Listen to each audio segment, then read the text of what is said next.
Yo, what's up, guys? Let's try to do this 3D trig question. Okay, now it looks terrifying when you first look at it. Okay, but 3D trig is just a bunch of 2D trig stacked together. Okay, so I'll help you try to solve this question that we've got here. Okay, it's actually a really common 3D trig question, like this sort of setup. Okay, so we have a bushwalker on a horizontal straight road that runs northeast.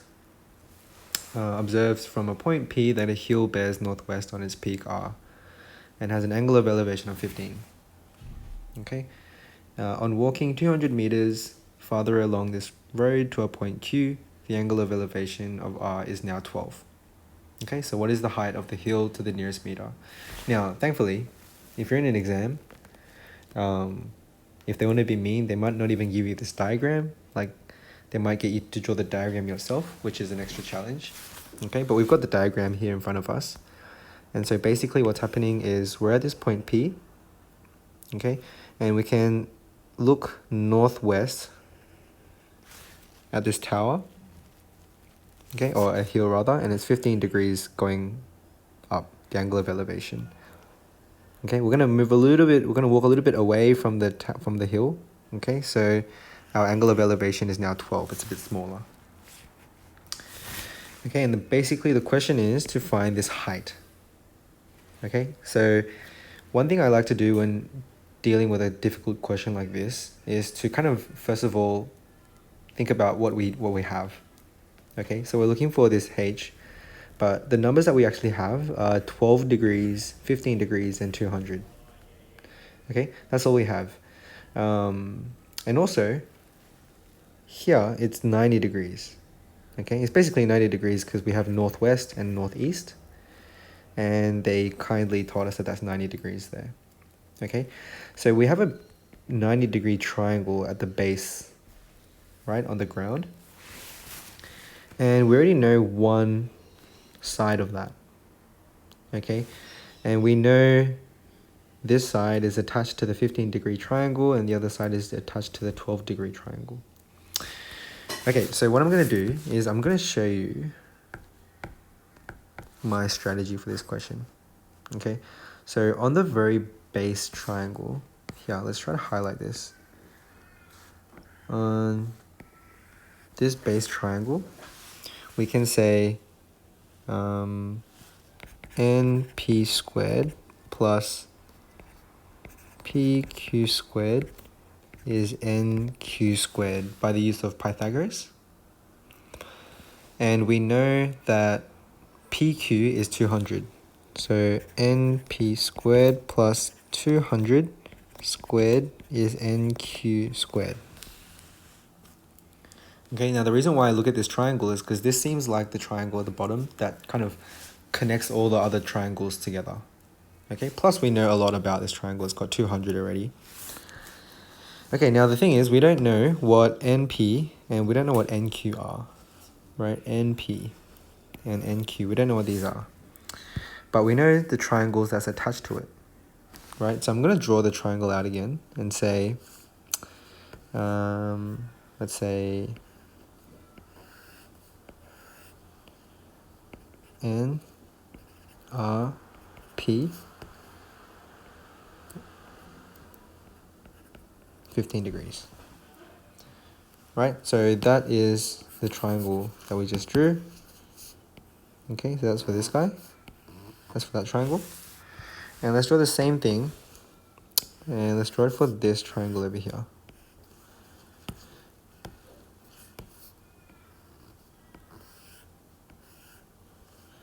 Which is R, N, Q. And then this one is 12. The height of this is h, and this is also h here. Okay, so what are we after? We're after this NP part, right? So we can say tan 15 is h on NP, right? And do a bit of rearranging and say NP is equal to h on tan 15 degrees. Cool, so on the right hand side, let's do the same thing but for NQ. So we can say tan 12 degrees is equal to H on NQ. So NQ is equal to H on tan 12 degrees. Awesome. Okay, so let's bring this over back to our main equation. Okay, which I'm actually going to do in black. Let's actually do this in black, this guy. Okay, and let's continue this on. So now that we know what NP and NQ are, let's sub it in. Okay, so I'm going to bring this down and say H on tan 15 squared plus 200 squared is equal to squared. Okay, now if you look at this equation that we have, we should recognize that we've kind of done the main part of the question, which is we got this equation which has only one prenumeral, which is H. Okay, so if we just solve this equation, then we get the answer. Okay, so this is really the main part, getting up to this point. Okay, the rest is just algebra. So let's say I'm actually going to leave 200 here and then move H over here. So H squared on tan squared 12 minus H squared on tan 15 squared. Okay, now from this step, I see a lot of students trying to simplify these two fractions, like trying to combine them together, and doing a lot of algebra that is really good algebra, but it's sort of unnecessary algebra. Okay, and what I mean by that is, basically the question, we're just trying to find what H is, right? So from here, instead of making a common denominator and sticking two fractions together, which involves a lot of algebra and maybe some silly mistakes, what I recommend is just think about factorizing H square out of the whole of the right hand side.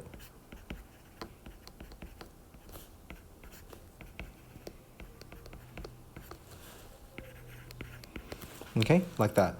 And what's really useful to remember as you do these sort of like more difficult maths and like when you have trig involved, it's really useful to remember that things like these, like tan square 12 and tan square 15, these are just numbers. Like you can put this whole thing into your calculator and it'll just calculate the value for you.